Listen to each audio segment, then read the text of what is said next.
What's going on, guys? BustUp86 here, back to another video, and today I'm here to do my raw review from Portland, Oregon, home of the Oregon Ducks and the Portland Trailblazers. And while this show certainly happened, let me know in the comment section below what you guys thought about the show. We're on our way to Extreme Rules, and well, yeah, it was certainly an event that happened. So anyways, Rollins comes down in a very, very, very, very purple jacket. Seriously, did he steal Prince's attire from that? Like, seriously, we're gonna party like it's 1969. Aha! So he comes down and he is so over with the crowd, even though we don't know what the fuck his gimmick's supposed to be. Sorry about my hiccups. And he's denying the rematch. You ain't getting your rematch, Riddle. So what's next for Seth Pheasant Rollins? And he says, well, I haven't had gold around my waist in a little bit, so how about I go after a championship? Then the fans chant a rematch, and then Riddle shows up, and they brawl into the crowd. And all of a sudden, Judgment Day show up, and they want Riddle to join. And Riddle's like, no. And then Finn talks about, yeah, there's different laws here in Portland, and they probably fizzled your brain or something like that. So Riddle says no, they attack, and then we get to Riddle versus Balor. All that happened within the span of like 20 minutes, by the way. Alright, so Balor versus Riddle. It wasn't bad, but it was nowhere near as good as their match at TakeOver 3. No, not TakeOver 3. TakeOver War Games 3 that happened in 2019. Nowhere near as good. This whole Judgment Day shit is really starting to get very tedious and very pretentious at this point. Ray attacks Priest at one point.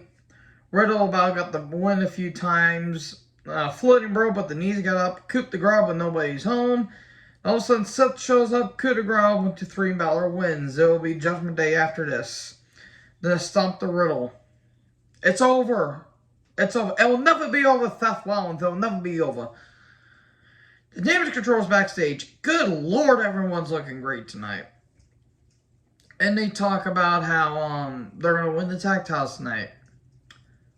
Thank God. So so Dominic talks. And the memes that everyone did was fucking hilarious. I swear, so many goddamn song quotes. I about pissed myself laughing. And he says, you know, Ray, you've been holding me down all these years. Man, another kid would have probably said that in June of 2007, but he unfortunately couldn't because he was asleep. Oh boy, a lot of people are probably getting tired of Ben One jokes, but guess what? I don't care. I can say as many of those jokes as I possibly can because why the fuck not? Can Rhea make me into a man is what I put down. Because he whispers in something's ear. Maybe she told Dominic, hey, maybe he gets a fucking personality for once. Speaking of not having personality, here's Johnny Gargano, and then a video package of him. And then we get footage earlier of Theory backstage. He's going to be taking on Gable. Gargano is. Hooray. So, Dakota and Io took on Raquel and Aaliyah for the tag titles. At least Dakota, Kai, and Io won, as they should have in the first place. The match amounted to nothing, because this title reign meant nothing until with the tag titles. So Dominic's backstage. Ray shows up. He's trying to talk some sense to Dominic, but Dominic's not listening. He says, you better listen to me. Edge is a very dangerous man. You know, there was another dangerous Canadian man, and I wonder what happened to him. Anyways, Rhea shows up, and she talks about Poppy. Rhea, whatever you say. God, Jesus. Alright, Gable took on Gargano. Remember when Gable could have been used prominently? Now he's treated into a bullshit comedy gimmick, and they tried to make him Kurt Angle, but without Kurt Angle's, you know, funniness. The match was well worked. I just didn't really care about it because Gable has been nothing but a comedy goof. Gargano, I do like, but he really needs some personality. Please get some personality. He's very good in the ring, but goddamn, put on some personality. Otis gets a vote. Oh, yeah. One fall and Big Gargano wins. I have a question. What does Gable and Alpha Academy benefit? Who does it really benefit, in all honesty?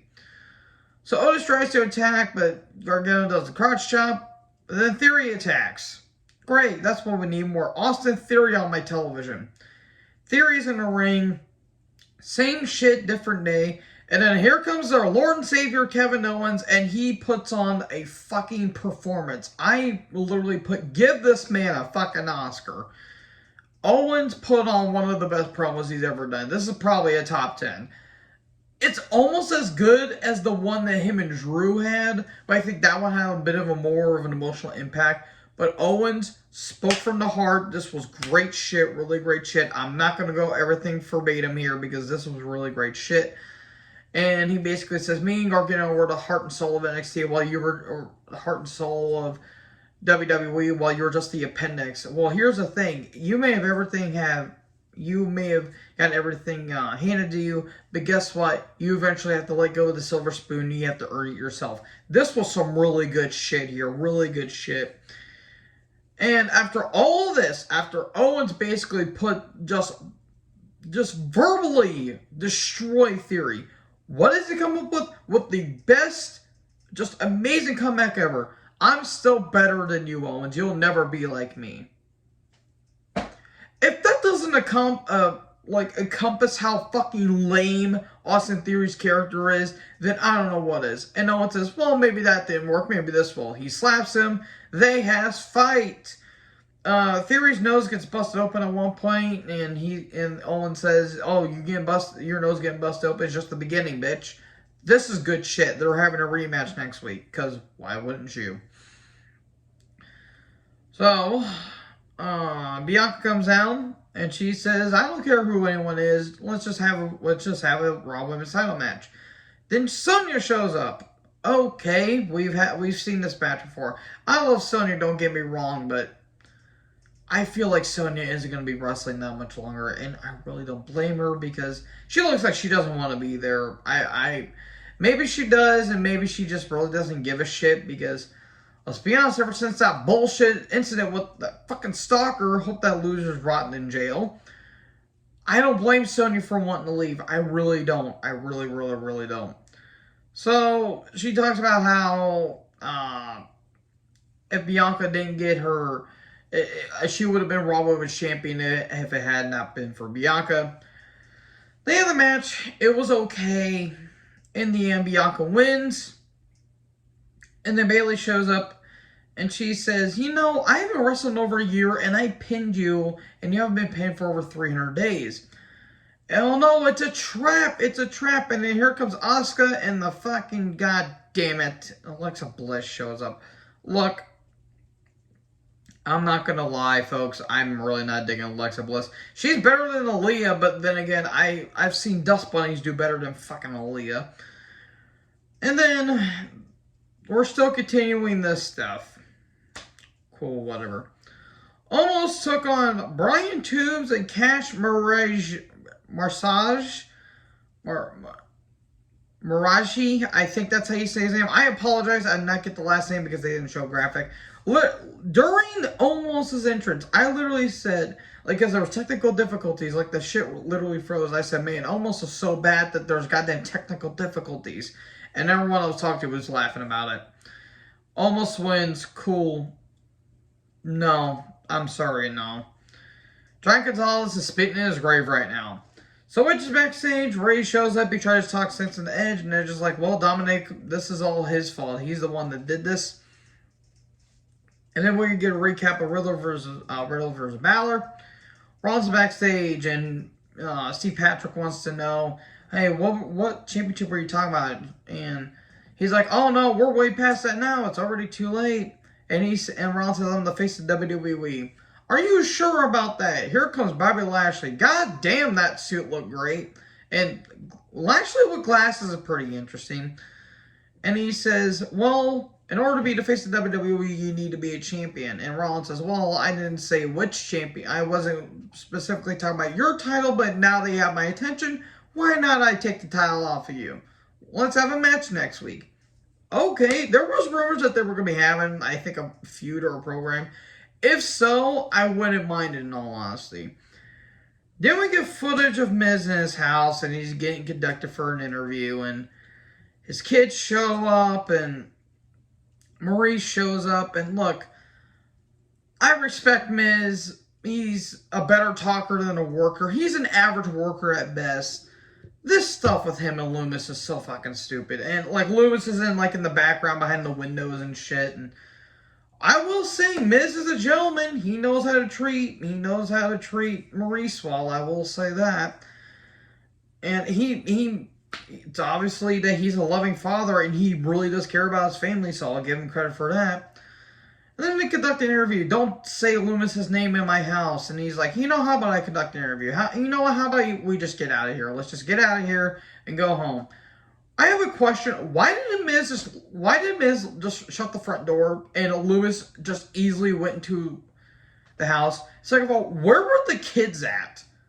Like, did they get into the car or did they leave him in the house with Loomis? That is a stalker gimmick.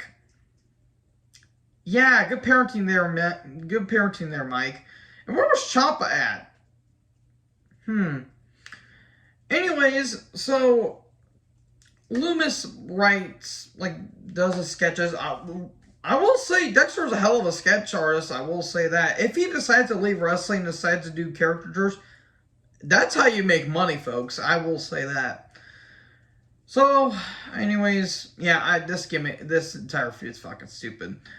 Anyway, get a recap of Owens versus Theory. They're having a rematch next week. Edge versus Dominic. Dominic is getting a main event in 2022. Throw the entire show off. Look, they tried. They were going to try. I do not give a shit about this. This Judgment Day, Mysterio, and Edge feud, this needs to end. Rhea interferes, though, to be fair, I would be too. I would be distracted by her. Dominic gets destroyed, within the first half. Then Rhea attacks the leg. And then all of a sudden, Ed just got Dominic on the ropes, and he's just beating the shit out of him. And then all of a sudden, Ray shows the fuck out of nowhere. And all of a sudden, Priest and Balor show up, and that causes a DQ. Why was Finn wearing a bandana? Wearing that was a choice. Ray uses a chair. Dominic attacks the leg. Coup de grace on the chair. That did look pretty brutal, I will admit. And there you go. Dominic has a new family. This feud really needs to end. It really, really, really, really needs to end. So that is my thoughts on Raw, folks. It was a show that existed. So anyways, what you guys think about Raw? Let me know in the comment section below. Make sure you guys like, comment, subscribe, tap the little bell for more notifications. Join the herd. Talk to you guys next video. Peace out.